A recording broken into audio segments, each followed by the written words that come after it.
All right, let's talk about atheism. Now, that word, it seems pretty straightforward, doesn't it? A simple lack of belief. But what if I told you that behind that one little word, there's a whole world of complex ideas, different philosophical stances, and even some really deep psychological drivers? Today, we're going to dig in and really dissect the anatomy of atheism to find out what it truly means to not believe. So, let's start with the basics, the dictionary definition you'd find anywhere. The word atheism comes from Greek roots, atheos, and it literally means without a god. So on the surface, okay, it's just someone who doesn't believe in a god, or any gods. But as you're about to see, that is just the very, very tip of the iceberg. I mean, come on, is it ever really that simple? If that's all it was, this would be the shortest lecture ever, right? We could just pack it up. But the sources we're looking at today argue that this simple definition completely misses the bigger picture. It doesn't tell us a thing about what disbelief actually entails. So let's go deeper. To really get to the heart of what's going on, we need to ask ourselves three pretty fundamental questions. And each one is going to peel back another layer, and it's going to reveal a totally different way a person can identify as an atheist. So first up, is being an atheist all about actively arguing against the existence of God? You see, this isn't just a passive, I don't believe. This is an assertive stance. It's saying, I believe there is no God. And that is a really big deal. When you take this position, you're not just sharing an opinion anymore. You're actually making a claim to knowledge. You're saying, I know there is no God.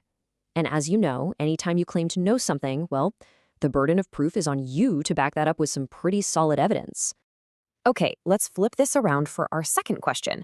What if atheism isn't about proving God doesn't exist? What if it's simply about looking at all the arguments for God's existence and just not being convinced by any of them? This changes the whole dynamic. Now, this position is fascinating because it's actually much, much closer to agnosticism. It's not about slamming the door shut, it's leaving it open. Someone with this view is basically saying, look, I haven't heard a convincing case yet, but hey, show me some compelling evidence and I'm willing to change my mind. It's less of a hard no and more of a prove it to me. And then we have our third and final question, which throws another possibility into the mix entirely. What if it's none of that? What if it's just a choice? You just decide to disbelieve without getting all tangled up in philosophical debates or sifting through evidence. And this is where things get philosophically sticky. Because if disbelief is just a choice you make without any real investigation, then what really separates it from any other belief that doesn't have evidence? The source material puts it pretty bluntly. How is this any different from just choosing to believe in fairies or astrology? So, we've got these three totally distinct angles on what atheism could be. Now, our source material takes all of these and weaves them together to make a pretty bold and I'd say provocative claim. This slide really breaks it down for us. First, you have the negative assertion. That's the simple act of not believing. Then there's the agnostic stance, where you're just not convinced by the arguments for God. And finally, you have the positive assertion, where you actively claim there are no gods. The really important thing here is that an atheist could fall into any one of these categories, or even a combination of them. Okay, so here's where it gets really interesting. The author we're studying makes a key observation based on their own experience. They say that most people who call themselves atheists, they actually fall into that middle category. They aren't out there trying to disprove God. They're simply unpersuaded by the arguments for God. And this leads to the author's explosive central thesis. It's the idea that most self-proclaimed atheists, well, they aren't really atheists at all. They are, in the author's words, closet agnostics. Just think about that for a second. It suggests their identity is defined not by a strong belief in atheism, but by a simple lack of belief in theism. It's a subtle distinction, but a really powerful one. But hang on. If it's all about arguments and evidence, why doesn't everyone just arrive at the same conclusion? You know, just when we think we're getting a handle on it, the analysis takes a huge turn. It says if we only focus on the intellectual debates, we're missing half the story. We have to look at the psychology of belief. And this quote from our source just says it all, doesn't it? Human beings are not intellectual robots. That's such a powerful reminder that our beliefs, our worldviews, they aren't just the results of some logical, clean calculation. We are driven by so much more than just data and arguments. So what else is influencing us? Well, as you can see, there is a whole host of other factors going on.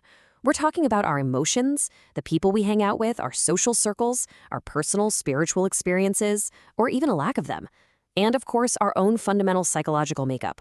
All of this plays a massive role in shaping what we end up believing. So here's the critical idea.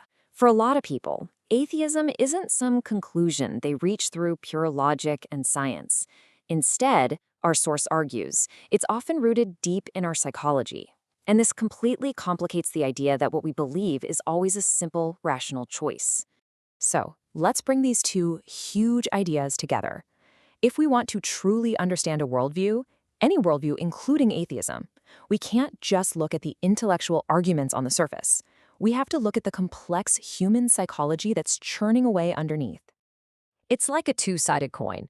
On one side, you have that intellectual position, all the logic, the evidence, the arguments. But then you flip it over, and you have all the messy, complex, and incredibly powerful human factors. Our experiences, our emotions, our psychology, all the things that truly shape who we are and what we choose to believe. And this brings us right to the core lesson of this entire discussion. Belief, whether we're talking about atheism, theism, or anything in between, is like an iceberg. That simple definition, that's just the tiny little tip you can see above the water. The real substance, the real story, lies in that vast, complex structure hidden way down below the surface. So I'm going to leave you with one final question to just chew on. After everything we've looked at, the logic, the psychology, the deeply human element of it all, is any worldview we hold, yours or mine, ever a purely intellectual choice? It's something to think about. Thanks for joining me.